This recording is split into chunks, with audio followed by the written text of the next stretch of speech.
What's up, everybody? I'm back. I know it's been a while. I apologize. I thought I was going to be able to pump one of these out once a week. It didn't happen.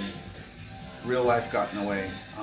Recently, my oldest son and his wife and my grandkids, they've been living with us for the past month until they were able to move into their new home. And they recently moved out, and my wife and I are empty nesters once again. So now I can focus on this and hopefully put these out on a more regular basis. So that being said, I want to start the show off with a special thank you to Scott and Kelly. Recently, we were in the high desert during Memorial Weekend. We go up there every year, family and friends, dirt bike riding and just camping, sitting by the fireplace and just having fun, relaxing. But they surprised me with this. They had been watching my show and they made a shirt for me. The Vinyl Lounge. Pretty cool. I was really blown away that they liked it that much, that they would go out of their way to make shirts for everyone at the camp and surprise it with me, and it meant a lot. It was really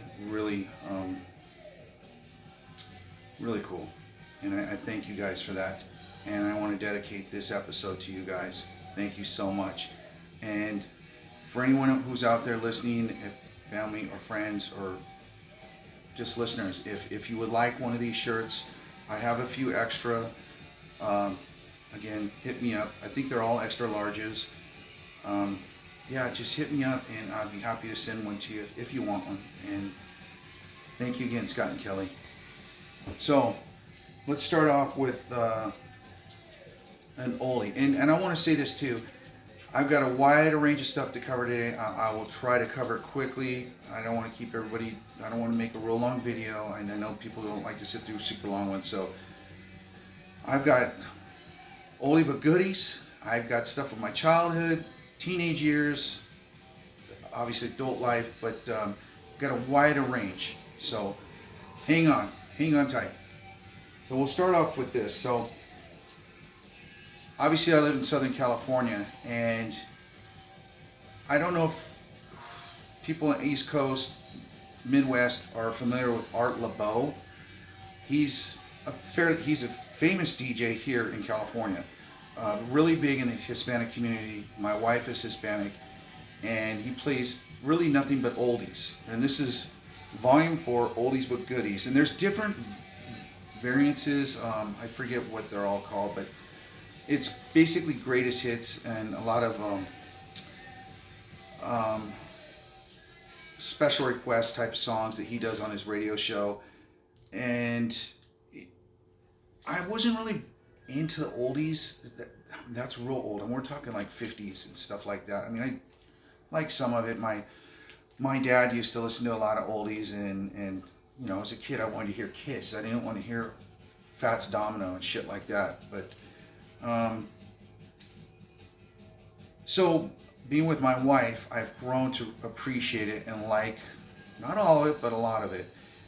And so when I can find these, I pick them up. I don't think I only have 3 of these. They're not easy to find, let alone in good condition. This is not a first press, but it's an early one. It's still in the shrink. I couldn't pass it up. $15, and I surprised my wife. I was playing today, and she was like, "What is that?" And I'm like, "Art Laboe." And I caught her singing along to it. But side 1 didn't do much for me. Side 2 had some pretty good ones that I didn't know who these people were, but I knew the songs, some of them, and I like side 2. It's a good one. So on side 2, you got "Love Is Strange," Mickey and Sylvia. It's a famous song. I would have never known who played it, but I guarantee if you heard it, you'd know it. Whole lot of shaking going on. Obviously, everybody knows Jerry Lee Lewis. Teen Beat. This is an instrumental by Sandy Nelson. Never heard it before. It was really cool. Kind of had that kind of surf vibe to it. Tell Me Why, Norman Fox and the Rob Roys. It was pretty cool. Blue Suede Shoes, Carl Perkins. Come on, man, Carl Perkins. You know, I can't say anymore. So, you ever see these? Pick them up, see what you think. Might like them. Next one. We're listening to the Sex Pistols. So, I already had this. But I was in a bookstore that carries everything. And they have a little bit of records. Way overpriced stuff. But I happened to see this for $1. And I mean, it's in really good condition. I mean, it's not mint, but it's the record's damn near mint. So this is After the Storm, the original Sex Pistols. So it's the Sex Pistols with Matt. I can't remember his damn last name, but I'll probably remember it later on. Obviously, not Sid is not original Sex Pistols, but it's just got 4 songs from Sex Pistols, 4 from the New York Dolls. Everybody knows I like Johnny Thunders. That means I like New York Dolls. The New York Dolls tracks are studio ones, and I've probably got them because I've got damn near everything from them. So they sound like possibly demos, but they're not rough. They're professionally recorded. They sound really good. Just maybe different mix. I don't know. Subway Train, Bad Girl, Looking for a Kiss, Personality Crisis. You know your big songs from them. Pistols, you got Anarchy in the UK, Pretty Vacant, Liar, and Dolls New York because they didn't like the Dolls, or at least Johnny Rotten didn't, I think. I don't know, probably fucking jealous, but anyways, I think he didn't like the idea of them looking like ladies, but that's just a gimmick. And that is Dressing in Drag, whatever you want to call it. And it is on Receiver Records Limited. I mean, I don't know if this is official or not. I think it is, but mint. I couldn't pass it up. I had to rescue it for $1. I mean, shit. I'll give it. Trade it is probably what I'll end up doing, unless it's better than the one I've got.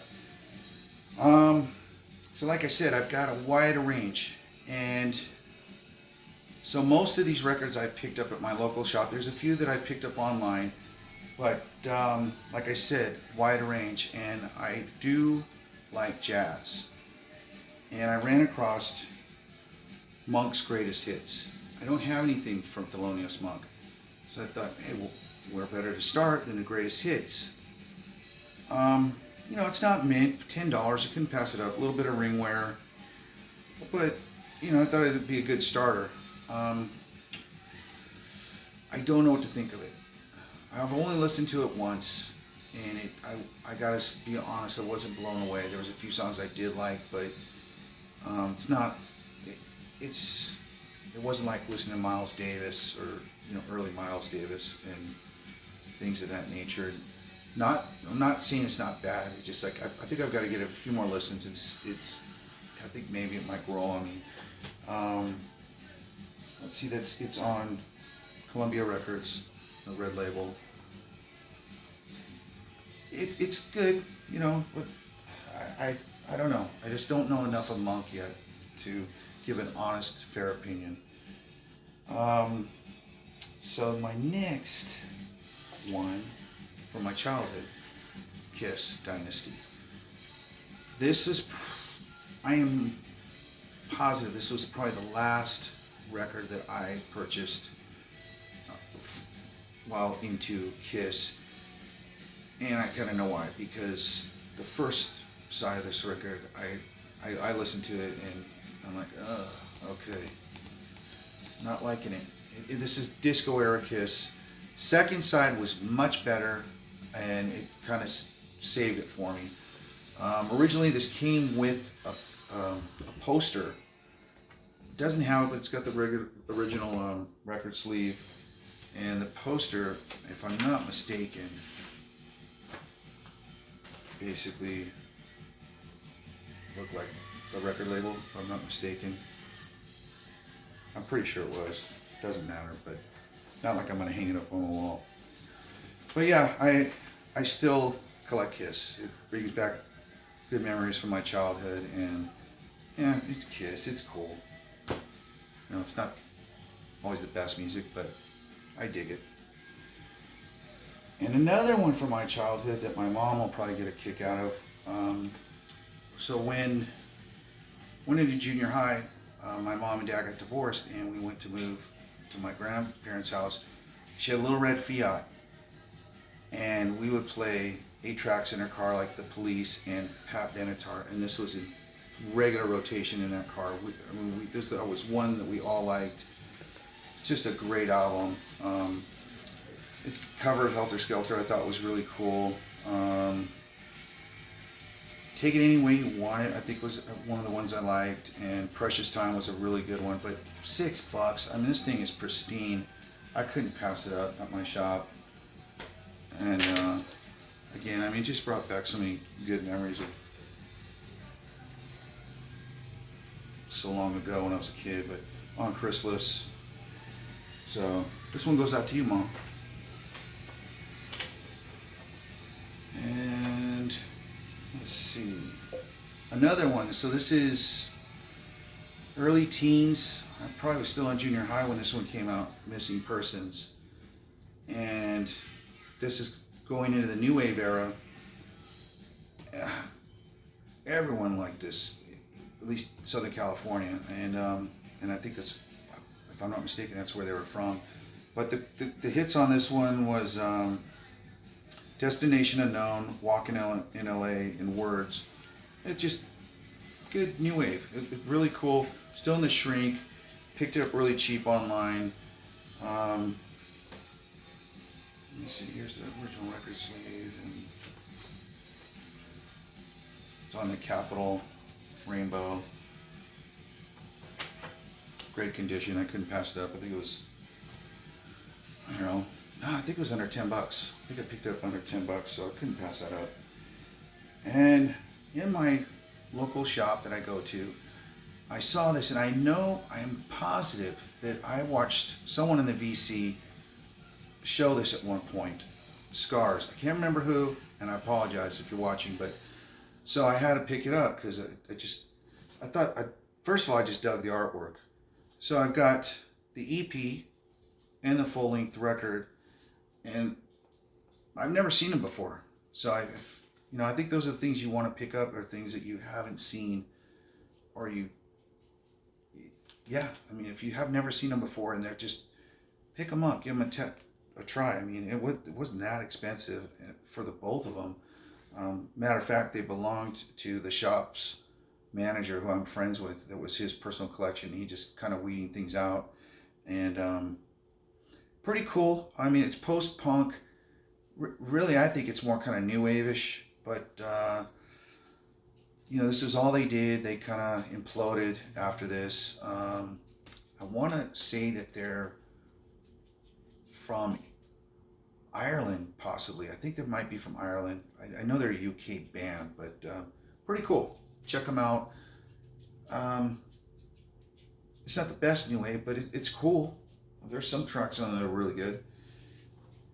And another one I picked up at my shop that is, I don't know if I'd say it's a grail, but it's one I've been looking for a while, because I'm working on my metal collection that I used to listen to as a kid. And Megadeth, this is one I used to blast in my lowered 62 ragtop Volkswagen. I used to blast this when I was 16, going to work and school and whatnot, and I love this album. Really good album. It's on Capitol. I think they might even cover Anarchy in the UK on this album, if I'm not mistaken. Into the Lungs of Hell, Set the World Afire, Anarchy in the UK. At the time, I thought it was a good cover, but God, I don't even think he has all the lyrics down in it. After listening to it again, In My Darkest Hour, that is a classic Megadeth song. That is one of my favorite all-time Megadeth songs. So, yeah, this is a must-have for me. So, 1 down, 9 more to go. But I wouldn't say it. It could be 9. I don't know. There's a lot more to go. Very hard to find. Sticking with the metal. So, like I said, my shop, they've they know my taste, and when things come in, they sometimes set things aside for me. And by chance, I was wearing an Iron Maiden shirt, and one of the guys was going to say, "Hey, show Danny those Iron Maiden records." And so they had a few other ones, but I had them. I didn't have these. These are Iron Maiden maxi singles. They're imports. And you know what's cool about these? They're 12-inch versus a 7-inch single. I prefer. I don't really try to collect 7 inches. I do, but it's not what I really seek. But yeah, this is Run to the Hills, and I think the B-side, which is always cool with the singles, you usually get a B-side that sometimes it's not on the record or as a cover, but this one has Total Eclipse, and on this it's got like the tour dates in the UK. I'm not even going to attempt to say these names because I believe they're German. I don't speak German, so I'm not going to bother. Anywho, Flight of Icarus, another great song, and the single on this is I've Got the Fire, which is a Ronnie Montrose song that they covered. I know Ronnie Montrose. I don't know his discography or his music. I know of him. I know I've heard him, but this is a damn good cover. I dug it. That could have made it on the album as far as I was concerned, but yeah, you know, classic Iron Maiden artwork. You can't beat it. That was metal, man. Their artwork was just the shit. So I had to have it. I still love Iron Maiden. And next, The Clash. So I purchased one, and I will show you, very similar to this, maybe a year ago, and that is the first album, Demos Remastered. And I was so excited to listen to this because I love listening to demos and hear the, you know, basically how the song is developing sometimes, and you know, it may sound completely different. It may sound a little close to it, but it's just a demo. They're working on it. But it sounded like shit. It was just bad recording. Some of it was live, I think, and it just, I'm like, remastered? What is remastered on this? It just didn't, I don't know what I expected, because I know all of the Clash's work is just flawless, and I just figured the demos wouldn't be that rough. My opinion is it's probably a bootleg. I'm sure this is a bootleg. I can't see how this would be official, but I'm sure I could confirm it if I look in Discogs, and I probably will do that after this. But that being said, I saw this, and like a sucker, I had to have it because it's the Clash. I like the Clash, and I thought, I'll give it another try. Same thing. Rough. You know, I mean, it's got all the classic tracks on it. Safe European Home, English Civil War, Tommy Gun, Groovy Times. It goes on and on and on. You know, it's just great songs, but just rough mixes. I think there are only a couple ones on here that I thought were pretty decent. But, you know, I mean, I wouldn't recommend this to just a casual Clash fan. Hardcore, yeah, I guess, if you're a completist, yeah. Other than that, I don't know. I was bummed. You know, I just expected more. And that was on, the first one was black vinyl, but this one, I'm a sucker for yellow or colored vinyl too, so that was another reason. Yellow vinyl, there's the label. Yeah, it doesn't even give a record company name on here, whether it's Capitol or, I think that's what they were on, was Capitol, I think. Yeah, so I'm pretty sure it's a bootleg. Not all bootlegs are bad, but that wasn't great. Which leads me to my next one. Another demo. This one was very good. So now we're from punk into the Sunset Strip metal scene. So this is this is the time that my wife and I were just living on our own. We would go to Hollywood and see all the bands, and this was one of the bands we were really into, was LA Guns. And I'd seen this on eBay a long time ago, and it went for it went for way more money than I wanted to spend for it. And I think it's limited to 100 if I'm not mistaken. Yeah, 35 out of 100. So I'm a sucker for that too. That's part of the addiction that I have with collecting. You know, it just makes it more of a collectible to me. But yeah, I was very happy with this. If anyone is a LA Guns fan, I would recommend this if you can get it on the cheap. Um, you know, it's got the classic songs, most of them from the first album. Nothing to Lose, Bitches Back, Soho, Don't, Down in the City, Electric Gypsy. There's an instrumental, and Guilty was one. I haven't gone back and checked, but I don't believe that's a song that was on the first album or any of the albums. So that one. See, that's what I like getting with things like this. When you find something, to me, that's kind of like a hidden gem. It's just like a lost track. I don't want to say it was the best, but it was cool. And this was, in my opinion, was well recorded. Very clean. Hollywood Tease is on here. Sex Action. It's the classics. Good album. If you can find it on the cheap, get it. I think you'll be happy. I'll show you what the vinyl look like. Black. There's no titles on the label, so it's a surprise every time you listen to it. I guess you don't know whether you're listening to side A or B. And kind of back to my teen years with metal.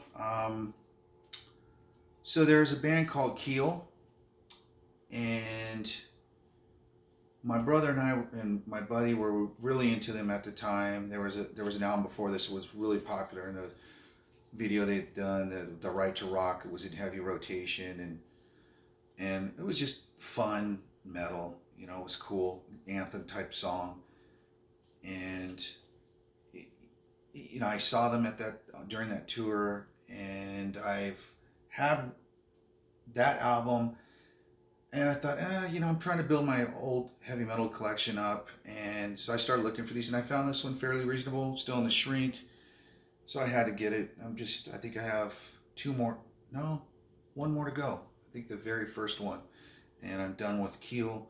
Yeah, I shouldn't even say pretty cool because I haven't even listened to this album yet. It's on the list of things to do. But yeah, so that's Keel, and there's the label.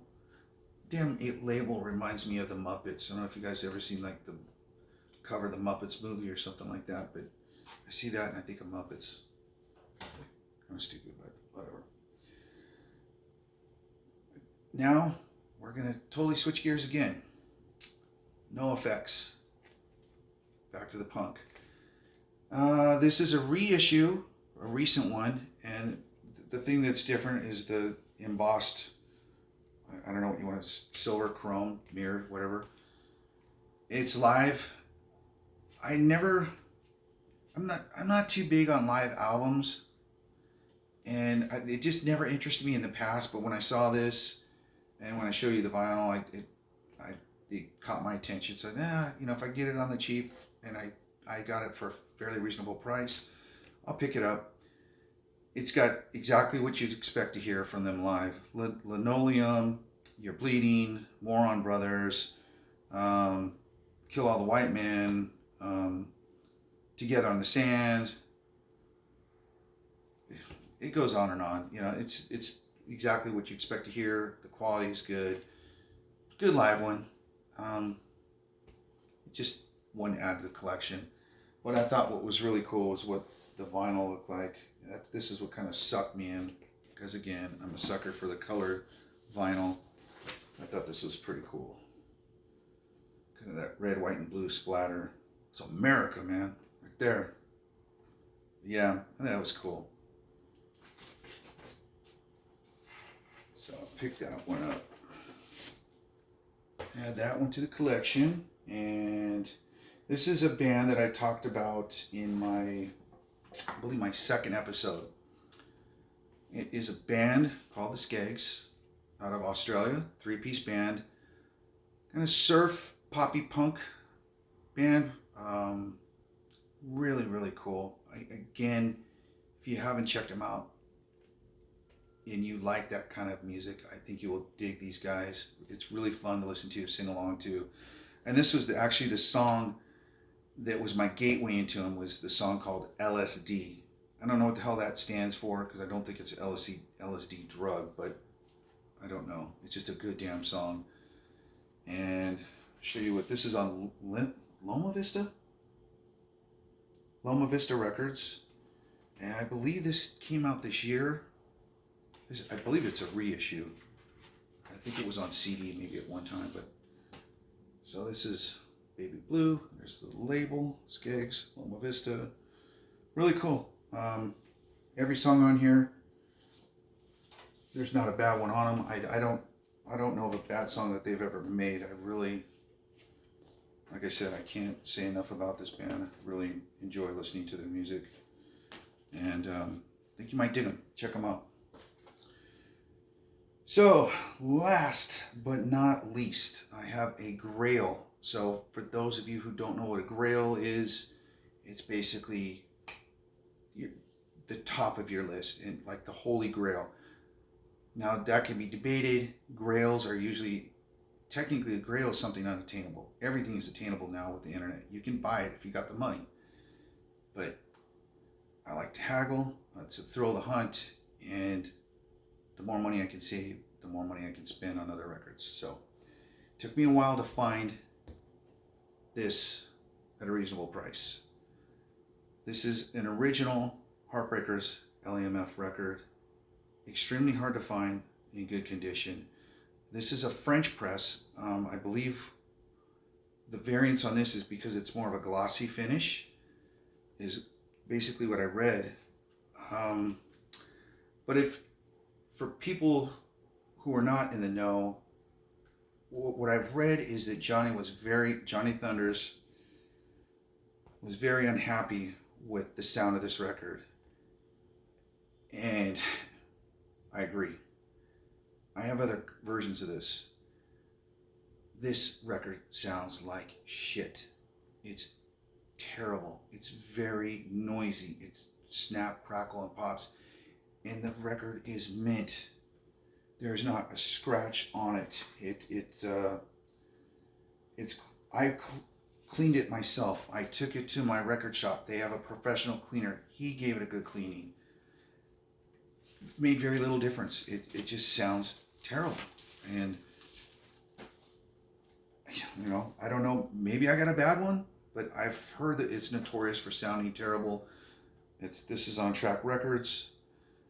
And again, it's the French version, French pressing, but it is an original, and I had to have it because it's Johnny Thunders. I'm a completist, and that's one of the ones I've been looking for a long time.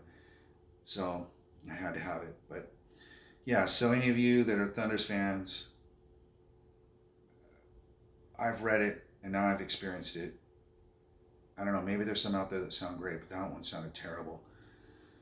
And that about does it. So I thank you for staying as long as you have to watch this, and I will do my best to get these out on a more regular basis.